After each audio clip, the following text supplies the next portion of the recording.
Welcome, friends. Uh, damn, the after dark. I'm gonna just hop into this. So I'm gonna do a little screen sharing again. It's not a presentation this time, but I have some visual aids. Talk about like two or three things, and then I don't know, see where it takes us after that. If I can find my screen that I want, which it is not showing up. What the fuck?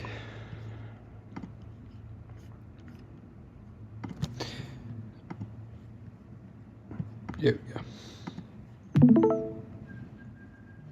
Alright. See a blank page?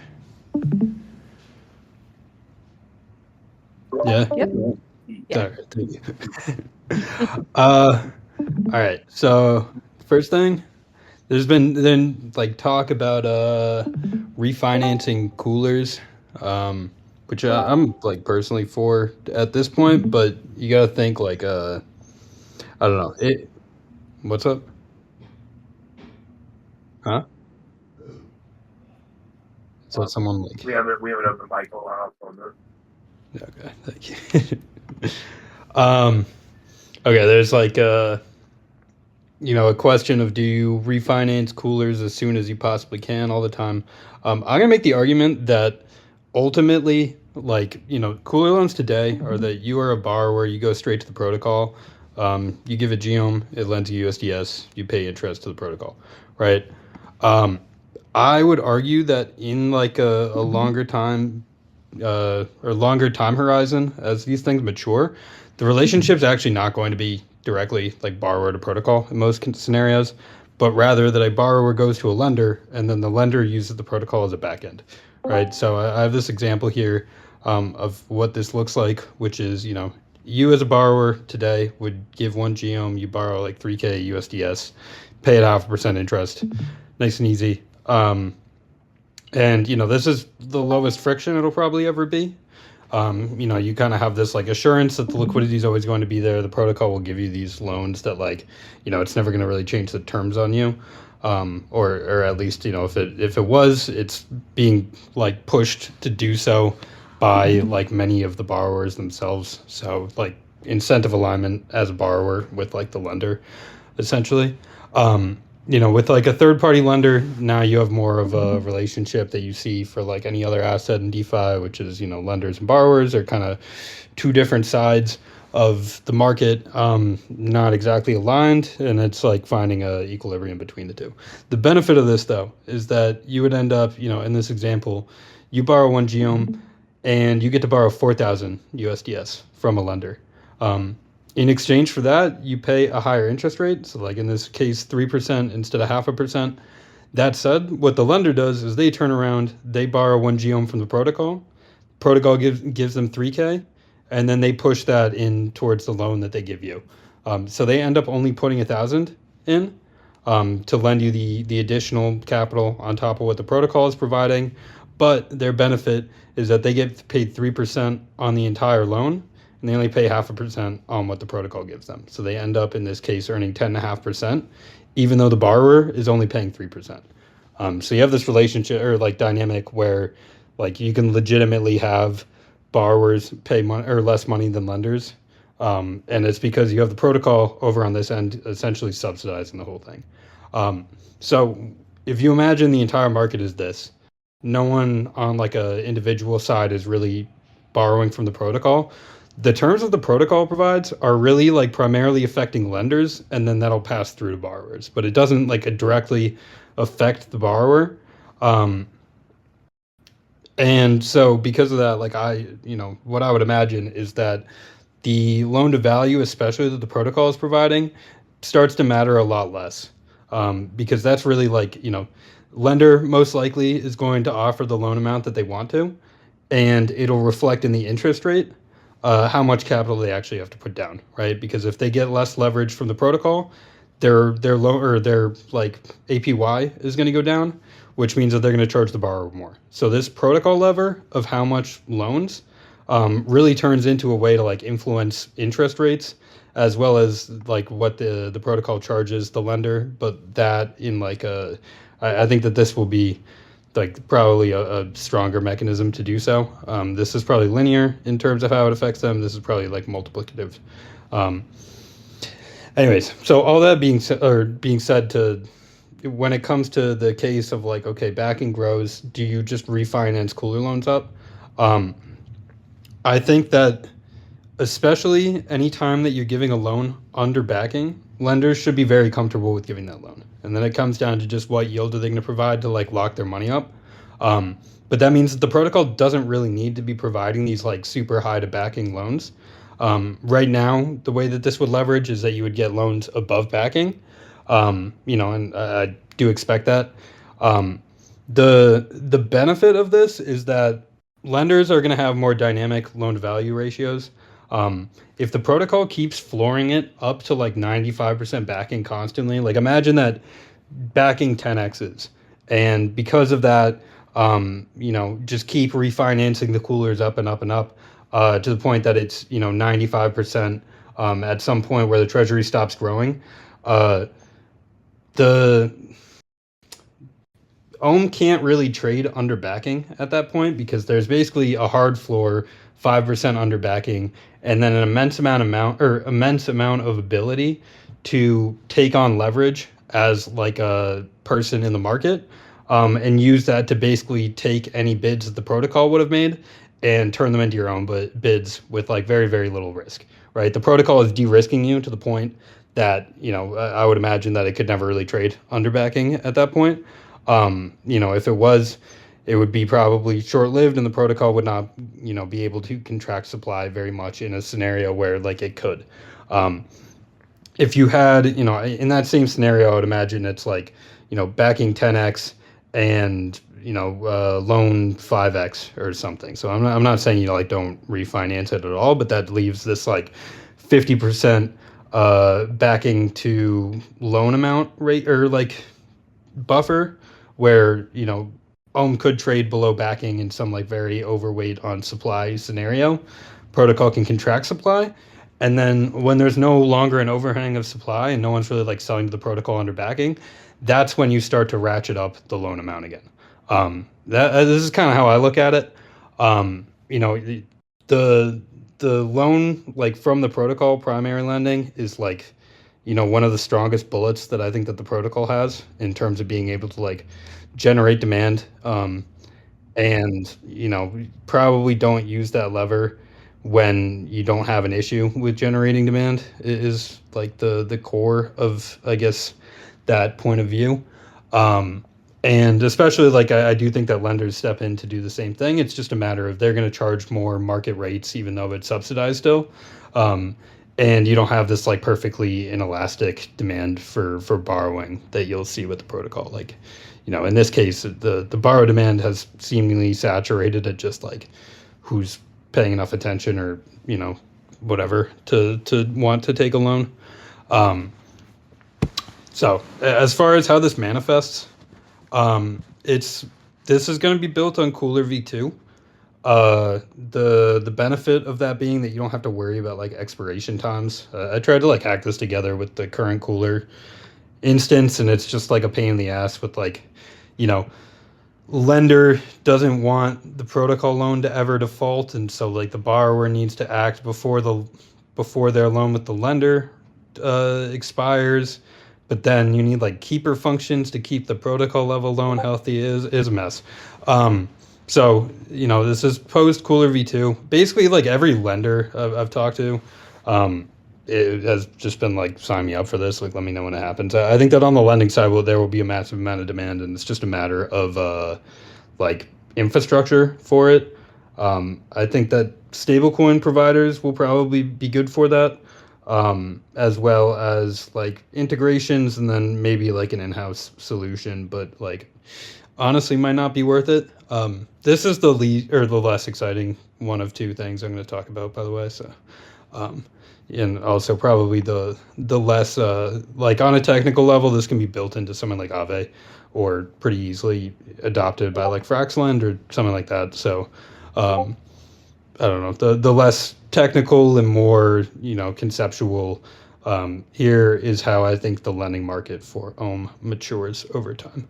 Um, I think it'll be very interesting too, because especially like 3% on interest. Even though the lender here is earning 10.5%, 3% is still very low for a borrower. And so I'd imagine the demand for these kicks up to the point, where like it's really like an 8%, 10% loan or like interest rate, where the lender is making 18, but the loan value here is like 6 or 7K USDS per, where it's like doubling or tripling the loan that the protocol is giving, but you pay a higher interest rate for that as well. um, I don't know, we will see, but I would imagine that really like the borrower side comes in, pushes these yields up, and then the loan to value comes up to match, so that the otherwise lenders will just keep lending for forever, until the loan to value basically comes up. So um, all right, so I'm gonna move on from this. uh, I call this stacked loans, maybe marketing, uh, but I don't know, I find this cool. So from here, I like name dropped this the last week. I've dubbed this cooler loan or master bonds in my mind. Um, Maybe called convertible deposits, but here is like I think we have the emissions manager running now. I don't really view the emissions manager as like the end game of how that works, but rather need to have something in place. And so this would be probably, hopefully a pretty fast follow on. The concept here is to do like convertible deposits for Ohm. So the way that this would work is that you are a user, you go to the convertible depository and you just give it USDS. And when you do that, it's because it has like an auction running, that says, maybe it's, Ohm trades for $20 and it says you can have the ability to convert this deposit into Ohm at 40 USDS per Ohm. So like twice the price of Ohm on the market, at any time in the next 6 months. So basically you put down 40 USDS anytime in the next 6 months, you can choose to convert that into 1 Ohm. And at the end of that 6 months, you can take that, the USDS back. You basically lose the ability to convert, but you can have your money back. So as far as you're concerned, this is like a no risk situation except for opportunity cost. But you have the upside of if Ohm doubles in the next 6 months, now you're going to want to convert. And so it's a way to have like kind of out of the money exposure. If you uh, like are familiar with MicroStrategy at all, this is pretty much how their like convertible debt offerings work. People have aptly pointed out that their mechanisms are very similar. I do think that it's more appropriate in our case than in theirs, but this is that, rather than like at the money offerings, which is like our bonds are like a rough equivalent of that. This would be like the convertible debt version. The fun part of this, right? So maybe you're wondering, okay, so they put in USDS and they have this ability to convert, but if they don't, they just get their money back. What's in it for like, Olympus? What's in it for Olympus is that you take that USDS and you plug it into the Sky savings rate and get SUSDS. And before they do anything for that 6 months or after, until they either convert or redeem, you take that yield and you give it to the treasury. And then I could actually probably add something. This is like grouped. You would take it from the treasury and you would give it to the YRF. And so you have all the deposits in here generating yield, which goes to the treasury and then the yield repurchase facility, and then goes and bids on the market for Ohm. When like before the deposit expires, right? The user can come back. They can give their CD USDS, and basically like redeem their deposit and get the Ohm, right? So they put down 40 USDS. They come back. They say, okay, I want the Ohm. They close the deposit. They relinquish the rights to their USDS, and they take the Ohm. That USDS is then added to the treasury as backing. In this scenario, especially if you think about this like relative to like the current emissions manager, it would have created that Ohm right off the bat for 20 USDS, and instead it's getting 40 for it. It just deferred it into some time in the future that was less than 6 months. Um, Now, when it expires, they would just come back. They give the CDUSDS. Uh, this is wrong. This is SUSDS, but the depository just goes, takes the SUSDS out of, or it converts it back into USDS, gives them their USDS, deletes the info. They basically forfeit 6 months worth of yield. But they get back. They put in 40 USDS. They get back 40 USDS. This is where I think that this is more like this is better, at least for the lender, in the case of Ohm than it is MicroStrategy, because in the case of MicroStrategy, they're taking your money and then they're using it to buy Bitcoin, and you sit on some hierarchy of who gets that like collateral value like at the end of the day. But like if people actually come in and try to redeem those bonds in 6 years, like you're betting pretty heavily on Bitcoin to like get repaid, which as far as I'm like I have no reason to think that they won't be, but you're you have risk of collateral value, and anyone that's like senior to you in terms of the liquidation structure. In this case, your USDS just sits there. It sits in the SSR, which is the same risk profile as the USDS itself. Protocol gets the yield, but as far as your collateral value, like you're promised 40 back at 6 months if you want it back. That money can't go anywhere. It just sits in the contract, and so you're completely secured. There's no risk or trust, which is very nice, I think. Okay, so I said that this is something to add to the emissions manager, in as an alternative to reserve bonds. So let's look at what that looks like. This is what we have right now, like no CD, and basically you have the emissions manager, and every day it computes how much ohm to send to reserve bonds, and then the reserve bonds go interact with the market. What? Okay.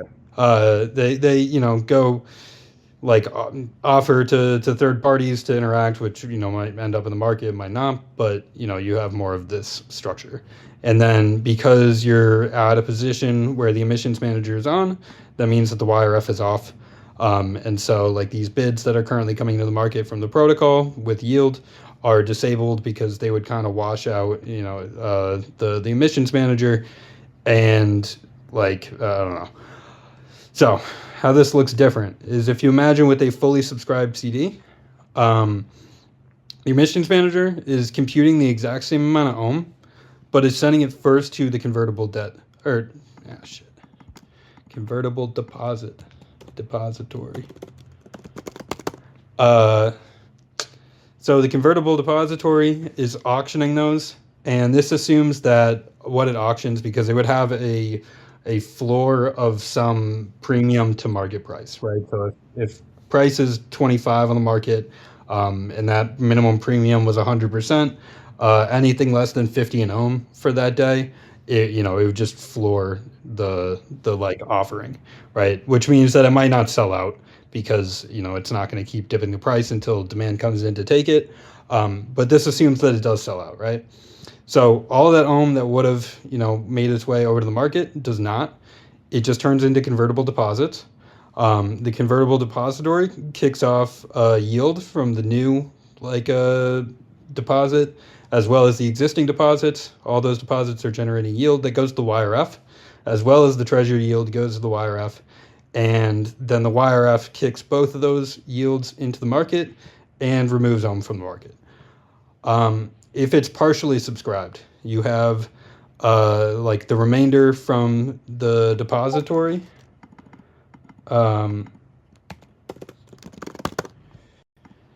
You have the remainder of that go to reserve bonds. What is taken in the convertible depository goes there. Some amount hits the market through the reserve bonds. But this is still kicking off yield, as well as the treasury's kicking off yield. And so there's some balance here of, ohm in, ohm out. And then I'll talk about that more in a sec. But, the third scenario here is just completely unsubscribed CDs. So, if in a scenario in which no no convertible deposits are created, it would still kick off the existing yield from like whatever deposits are in there at the time, but that's like kind of weaker, so it's dash lined here. Um, and then you end up with like here is pretty similar to what it's set up today. Um, when it comes to the YRF, so like back over here, it's like oh YRF turned off because emissions manager turned on. So what's the difference here? The difference is that this kind of creates a structure where you can kind of it sits within phases, I guess, just depending on what the emissions manager is computing and what the treasury yield and CD yield are. So there might be scenarios where this is less than this, and so you end up with a net bid in the market, even though like the emissions manager was, selling reserve bonds, or scenarios where this is greater than this, and so even though the protocol was bidding through the YRF, it still ends up as a net sale. Um, it kind of creates a market driven structure to figure out how much yield gets realized into backing, I guess. So the protocol, it's basically defaulting to all yield gets routed through the market, but then doing these other activities on top of that, and whatever the net is like, rather than determine that some of this yield is going to be turned into backing and some of it's going to go to the YRF, like this figures it out just based on like market conditions, which I personally consider pretty clean.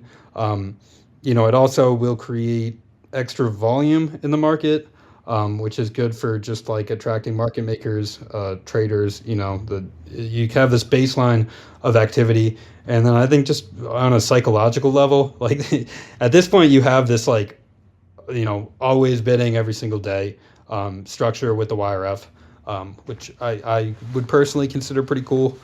Um, yeah, so I think especially with this piece because really like I would imagine the default here is more of a fully subscribed scenario, maybe like a partially subscribed sometimes.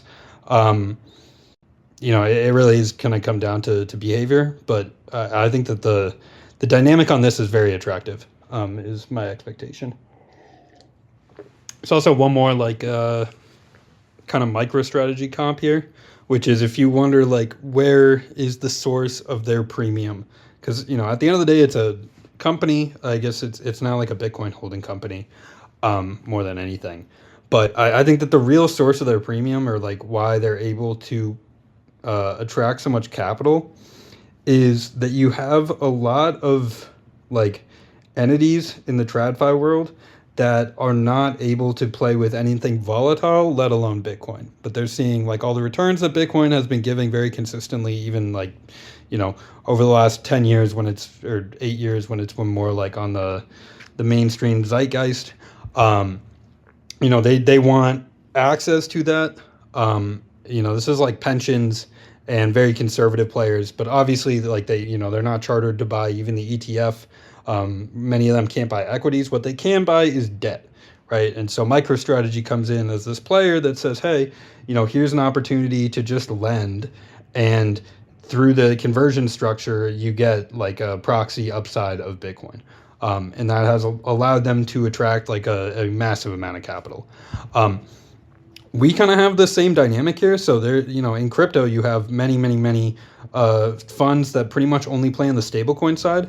Whether that's just like strategy or often it's it's a fund that pitched and raised off of DeFi offers these very high yields on dollars, because of all the activity that's going on there. It's asymmetric opportunity. And so, give me money, I will only invest it in stablecoin opportunities. That's essentially the exact same group of players on like a DeFi on-chain basis as you see with like pensions and those other entities in TradFi. This offers an even safer version of the exact same thing, because again, all your money is sitting there all the time. The only cost is the yield that is kicked off by it, and so it's a trade of just opportunity cost in exchange for having like out of the money upside in them. Really creates a situation like Olympus becomes the micro strategy of Ohm in this scenario, and I think it does it in a way that like aligns incentives and players a lot. I don't know. We will see. There's no need for comparisons of such a sort. Okay, I'm gonna take a quick breather, and then I got one more slide here, if I can find it. There you are. This is just kind of like a regrouping. This is like the structure of Olympus with this especially at this point. So I feel like this can just be helpful for understanding this whole thing. So starting like left to right, you start with the minter. Minter provides ohm to the emissions manager as well as RBS. On the RBS side, you got the ohm market here. These are all just like independent, individuals. RBS interacts with the market if like the cushions or walls are met. Um, the emissions manager offers ohm into the convertible deposits as well as reserve bonds. Those reserve bonds also interact with the market. You can probably put arrows. This is loosely accurate. But okay, from here you have the reserve bonds will kick off USDS into the treasury. Convertible deposits kick off yield into the treasury. The treasury gives USDS to the cooler loans, which kick off interest to the YRF. And then the treasury also takes like the USDS that it has or SUSDS that it has, and the yields from the convertible deposits also gives them to the YRF, and then the YRF is constantly sending USDS into the market and taking ohm out of the market. So you kind of have this circular economy here. Yeah. What was I going to say? Oh, there's one more fun thing about this, which this was unintentional in creating this, but it kind of works out to look like an Ethereum, especially if you tilt your head to the left or the right a little bit. It looks like the Ethereum logo, which I don't know. Art imitates nature, or whatever that saying is. Um, yeah, I mean, so that's my little whiteboarding session. Anybody got any questions? I got more things I can talk about, but let me just take a breather for a second. Yeah, there were a couple questions that came in. Someone asked, is this a way to keep YRF on at all times? Yeah, this would end up with the YRF on all the time.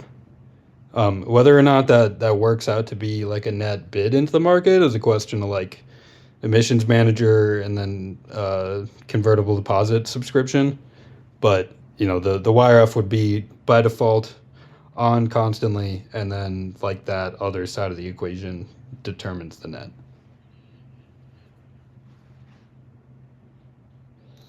How does the protocol price the convertible deposits?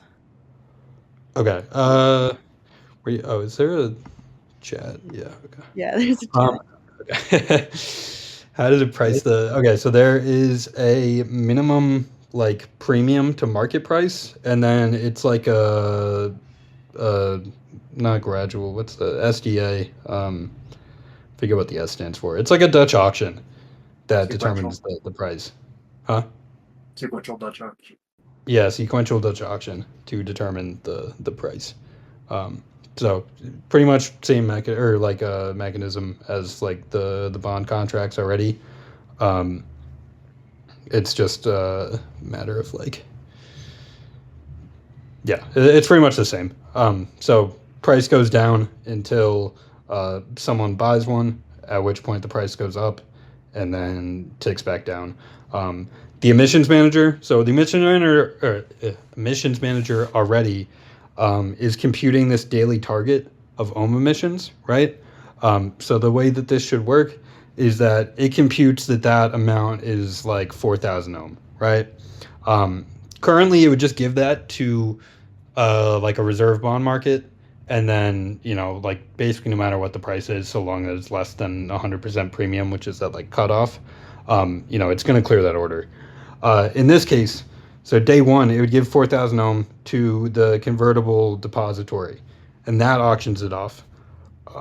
And so long as that price is greater than like 50 or 100% market price, I don't know what this exact number will be, but it will like auction off as much as there is demand to buy above that minimum conversion price. Um, let's say that at the end of the day, like it's zero, it auctioned the full 4,000 ohm off, then you know day two is the same as day one. It just the emissions manager recomputes. Okay, today it's going to be 4,200, and then it starts over.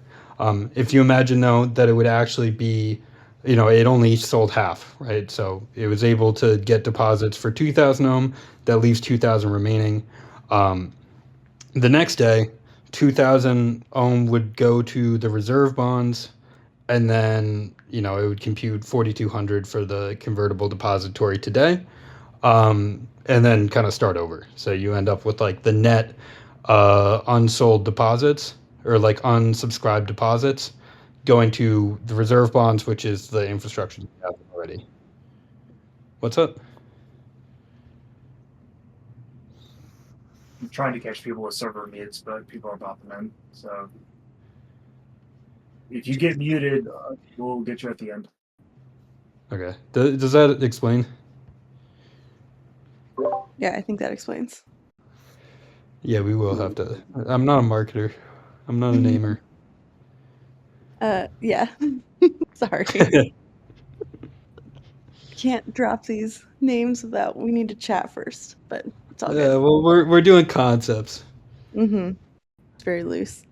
There was a question about how the Treasury was initially funded, like a brief history lesson on how the Treasury was initially funded. Yeah, I mean, like it's basically the same mechanism that we have today, right? So excess demand for ohm, the protocol meets that with emissions, which increases the treasury size as well as backing because you're trading at a premium, which is what signals excess demand. And then protocol or like supply contracted, and the treasury contracted on the inverse, which is excess supply for ohm, has the protocol step in and provide demand using those reserves that are built. That's kind of the quick version. Where is alpha on this chart?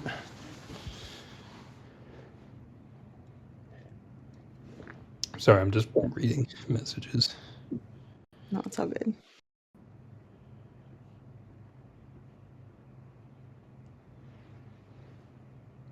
Son of Pegasus says, Okay. connect the dots Yeah. for me. How do these new concepts help Ohm solve the original problem of being a better reserve currency for DeFi?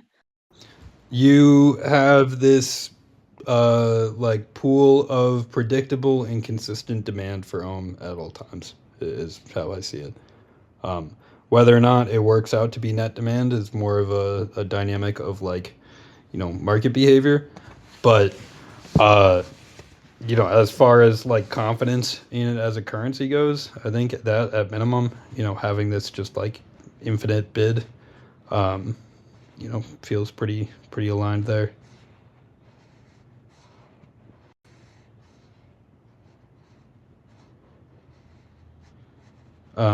Okay, there's another question here, which is how is Sky going to keep dollar parity on USDS, given that they're offering these high rewards? They make more than what they pay out to like the S tokens. The way that they do that, one, they're not fully like a majority of their portfolio is lending to other things that are paying higher rates than like they're even paying out to the SUSDS holders. So like the Morpho Vault on Athena is a good case there, but really like the way that they're able to do that, even if their portfolio was making less than, or like the backing of DAI was less than, or generating less than like the yield that they're paying to SUSDS, not the entire supply of USDS is deposited into that vault. It's like half or something. So really, if they're making 5% on all of the supply of DAI, but only half of the supply of DAI, or it's so much easier to say DAI for fuck's sake. If only half the supply of DAI is deposited into SDAI, they could pay theoretically 10% on it, even though they're only generating 5, and still be, like net neutral. In reality, in that scenario, with how they've been running it, it would be like 7% on SDAI, and then 30% of it goes to like the MakerDAO. But yeah, so I mean, it's a solvent business. They're not like spending down their treasury or anything like that.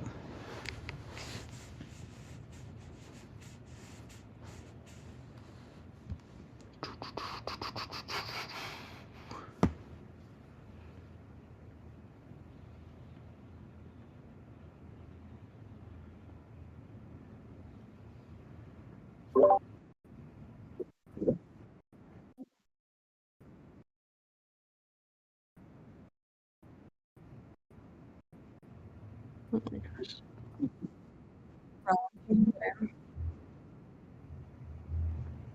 Lo siento, no entiendo todo. That was Apollo's bike opened.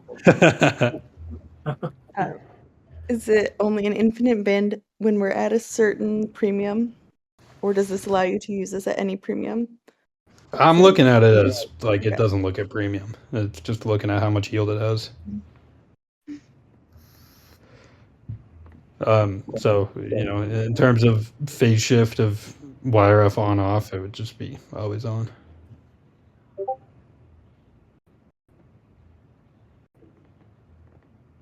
RBS would not affect it. I think the biggest like impact to that would be like really what those convertible deposits are priced at, like how high above market price they are, should in an efficient market be a function of implied volatility.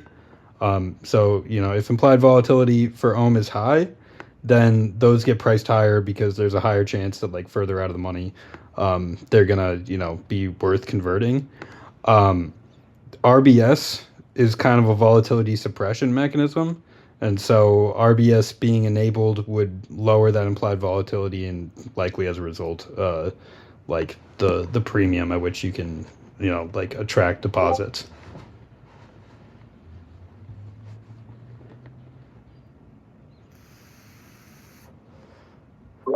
What are CDs? CD's nuts. There you go. It's glorious. It really worked out that way. CD's ohms.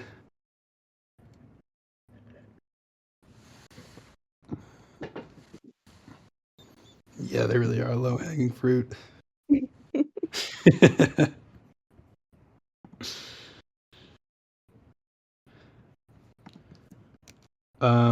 Yeah, I mean, I was thinking just a little Q&A after this. This is really like the thing I was trying to talk about, which I'm quite excited about. I think that from here, like really, I think there's like a lot. So the first thing that I was talking about with the loans, that to me is like a maturing thing, right? Where it's not really like a new mechanism, pretty much just built on top. But like here, right? I'm gonna close the screen share. It's kind of like the market and like protocol or participating in the market for ohm maturing.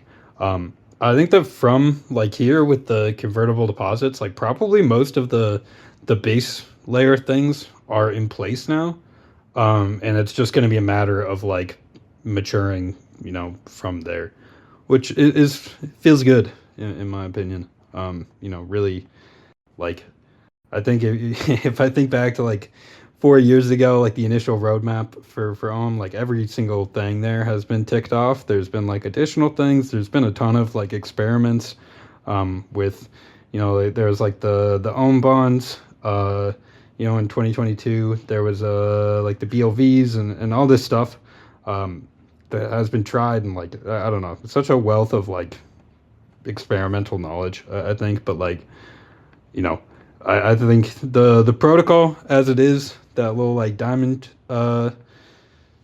graphic, whatever you want to call it, probably the root, the atomic structure of Olympus, and from here it's really just scaling them, which I feel quite confident that they are very scalable. Um, that actually reminded me though. So in terms of maturing these things, one extra thing with the convertible deposits. Yeah, I'm gonna go back to the screen share. Fuck. uh, so maybe you were wondering why there is like a why there's the CD USDS, right? So you give USDS, it's storing your deposit info, but why is it giving you back this CD USDS token? Um, the reason for that is that you can use this as collateral to borrow against it, right? So let's say that you deposited 1,000 USDS into here, you would get back 1,000 CD USDS. Um, the protocol will offer, to infinitely buy back the CD USDS from anyone at, like, let's say 90 cents on the dollar. So, remember, when your deposit expires, you can come back to the protocol, to the depository, get back 1-to-1 USDS for the CD USDS. But prior to that, if you don't have that deposit or your deposit's not expired, you could just sell it to the protocol for like 90 cents on the dollar. Um, I don't really think that one would want to do so, but the benefit of that is that we can, like, it can be collateralized, where, a lender knows that they're going to get 90 cents on the dollar for it, so they will lend 90 cents on the dollar against it. And, so you put in 1,000 USDS, you then borrow 900. You could just use that to take it somewhere else, or, you could like loop into these convertible deposits. And then even cooler is on top of that, probably we have the protocol be that lender, right? Because it doesn't even have to worry about the 90% like get paid back. It would just be itself paying itself back. But the interest rate on those loans would be something greater than like the SDI yield or the SUSDS yield. So this becomes a mechanism to anyone that's like borrowing against to loop this or just wants liquidity against like their convertible deposit, would pay the protocol greater than SUSDS rates, and then that yield comes into the YRF and juices the whole thing even more. So little bonus yield on top there. I see that as a similar kind of maturing thing. I think at full scale, if these convertible deposits were like, billions in TVL, you would probably have the deposits themselves trade on a market as well. And now you're kind of pricing, it probably would look similar like an options market or something. I don't know. We'll get there when we get there. I think that's a bit of a ways off. Just building liquidity for any of these would probably not be cost effective at the moment. But yeah, if you so people are saying like the layers on this thing. I mean, it's fun when you especially think about, okay, like you get like centralized exchange listings for Ohm, and now you can trade it on a perpetuals market. So what does it look like when you can create these deposits, but then also like go and hedge in a market? Activities such as that, I think that it becomes very, very cool. Like it's a very cool structure that probably has something for everyone. I think that really like one of the biggest benefits of this is going to be expanding like access, where you don't have to be on a pretty basic like long to have any exposure to Olympus, right? You're kind of expanding the pie of what is possible there. So yeah, we'll pause.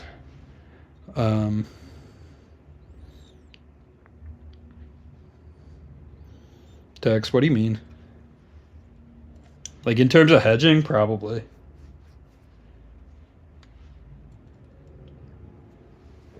But I mean, it's okay. One fun thing to think about when it comes to this. So, if you imagine the scenario, like there's kind of two scenarios. Fuck. Oh, okay. It's already open still. So there's two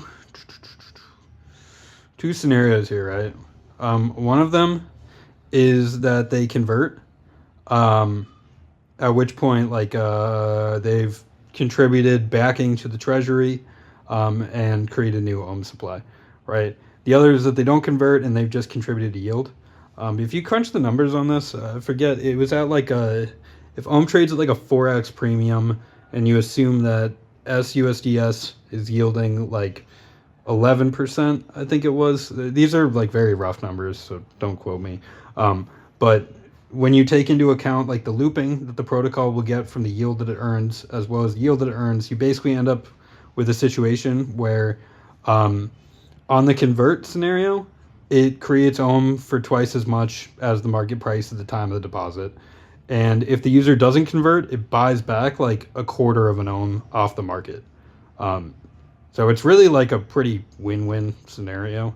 And even in this situation, like it's some 0 to a quarter ohm taken off the market and then 1 ohm added back in, just depending on like how long it takes for them to convert. The amount taken off the market increases the longer they wait, um, but you end up with like, even though they're getting 1 ohm, it's some less than 1 ohm amount that has actually been like net created, as well as the fact that like this conversion price is well above the market price at the time of the deposit. Um, I don't know. It'll be cool to see.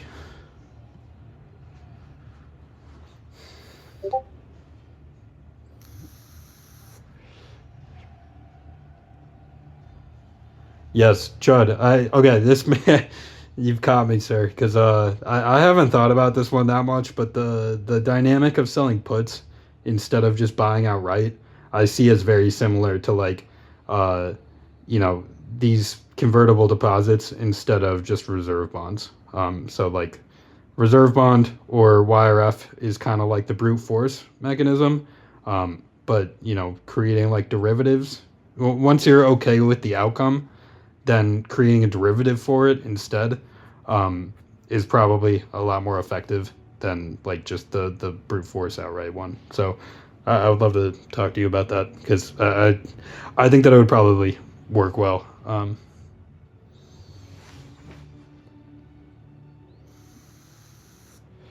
Yeah, these are almost like call options, just paid for with yield instead of like you're not actually paying a premium, but you are paying an opportunity cost. Whew. Forking Hedrick, sir. Yeah, I mean, like, it's the weird thing with options is that it's even like I think with Hedgic, they like hard code the prices of the options or something. Just using black shoals. Like, it's pretty hard to do options, like, as far as I can tell, efficiently on chain. Um, oh, it's Binance and pricing. Okay. But the beauty of the protocol doing any of these things is that like as long as the outcome is like or okay with it, like it doesn't really need it to be perfectly efficient. And even if it's not perfectly efficient, all you're gonna do is like generate activity. You've created opportunity in the market that generates activity, which probably ends up being a net positive.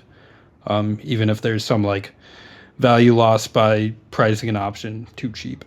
Um, and over time, because it's priced too cheap, that will just bring in competition for it, and it should like work itself out over time. But I think it's easier for the protocol to get to that like state of efficiency or maturity than it is for like an options protocol that's dependent on third parties that like don't want to see losses ever, right? Um, they're not willing to wait the time to let it work itself out. So I don't know. That's a question for another day. But okay. Are these only on mainnet? Uh, I think that we should probably like very soon make a large push to have more accessibility on like at least one cheap gas chain. Um, yeah, like base is pretty high in my mind. Um, I mean the beauty is that really all that looks like is you know fuck ton more POL, and then with Cooler V2 having an instance of Cooler V2 there. Um, I don't know. We can duke out the chain, but I think it's probably time for that. Uh, yeah. So I'm aligned there. I don't I don't think we should get too exotic with it. Um, I think like realistically, what happens though, like we only need to be on one cheap gas chain with like right now it's like you have these $250,000 pools on Arbitrum and Base. They're not quite big enough to be useful, and so all the activity still flows through Ethereum, and then you have the inefficiency of like the cost of that. I think with just one cheap gas chain, like because of the speed and low cost, like benefits versus mainnet, the liquidity should permeate pretty easily to like any other chain. And it just kind of comes down to is there demand for liquidity to trade in on that chain. And even if there's not, like I think that people are a lot more open to like bridging to other non-mainnet chains. So yeah, I mean, I think it just needs to be one. I think also just like really going where the users are is probably the most sensible. Try not to make it too like politicized. I mean, I feel like Barrow would be nice just from that standpoint of like it's kind of easier, natural, but I mean, when? So maybe that'll resolve itself. We will see. Yeah. Okay. So that's a good one to bump. So Johnny O said before, this whole thing works because people will be willing to buy an ohm call option essentially by giving up their yield because of its implied volatility, and that option gives Olympus more yield to buy ohm in the open market and fund its operations while they wait. Um, Pretty much. And I think that like the funny thing is that uh the use of its yield makes it more desirable to actually like give it deposits to then generate more yield. Like they kind of feed into each other. Having the YRF kind of always on, I would imagine generates more volatility, as well as like you know, maybe more likely to have those or those deposits convert. And then it just kind of comes down to I think it'll take some amount of time of seeing conversions, but it becomes like you could uh, deposit somewhere for 15% yield, or you could kind of roll the dice a bit on 0% yield, or like much more than 50% or 15% in much less than a year. Um, so I don't know. It'll play out. Maybe there's no demand for them. I personally doubt it, but I have no idea. They do not exist yet. So, what do left curvers take away from this? Protocol always bidding, and Olympus is the micro strategy of Ohm. I think those are my two big ones, and also more loans, probably without protocol lending. Yeah, Johnny O has added. You get a call option. You can get liquidity for 90 cents on the dollar. Yeah, I mean that's like your worst case, or you just wait. So especially with that, like I don't know if it would be 90 cents, 95 cents, like whatever it is. If the opportunity cost really does become significant, they can basically just like exit, and then the protocol gets to log 10 cents of yield. Uh, And the beauty is that doesn't actually even take away the convertible ability. So if they did, like, they get to hold on to the conversion ability, and it's just if you wanted to convert, you would have to rebuy CDUSDS for market price or a dollar that the protocol will sell it for. So there should end up with some like 90 cent to a dollar market for CDUSDS. And then, the protocol's involvement with that is that it basically market makes them at a 10-cent spread. Yep, that's probably how it would price. Except I don't know, the distress, like it should floor out. It doesn't go to zero just because it's collateralized by like the underlying. So I think Tex just sent this picture. The downside just kind of flattens after the bond like piece. Um, the bond floor extends all the way to the left. But then like the exposure profile is probably pretty similar. Yeah, the credit risk is zero. I mean, there's a little bit of or contract risk, and then it's really just like the risk is in the USDS, but that has nothing to do with us. What data metrics are worth noting for raising cooler loan borrow amount?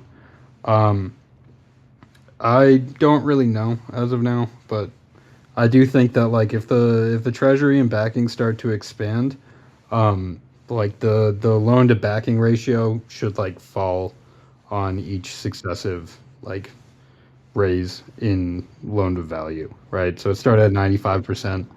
You know, I would hope that maybe it floors out at like 50% or something, but some like backing is outpacing the loan extension. Um, yeah, that would be my own thought. There's definitely more that can be thought through there, but it's like a pretty loose heuristic. For when on the convertible deposits, like hopefully start of the year. This is just a call. No, I can like I have like a write up that we can get published, but Zad saw it first. Got to respect tradition. Yeah. Also, like Homeward is definitely pissed. Like this is like the first that really anyone has heard of this. So, apologies. Yeah. Got to keep them on their toes. Um, but yeah, I mean, with that, uh, I'm gonna turn some music on again. But like, thank you for attending. Um, Probably gonna keep this as like a weekly thing. I mean, I'm enjoying it. Um, I said lipologies. It's French. Learn some cultures here. Um, Although I like loopologies. Uh, yeah. All right. Well, thank you all. See you next week or whatever it is. And yeah, I'll see you in the chat.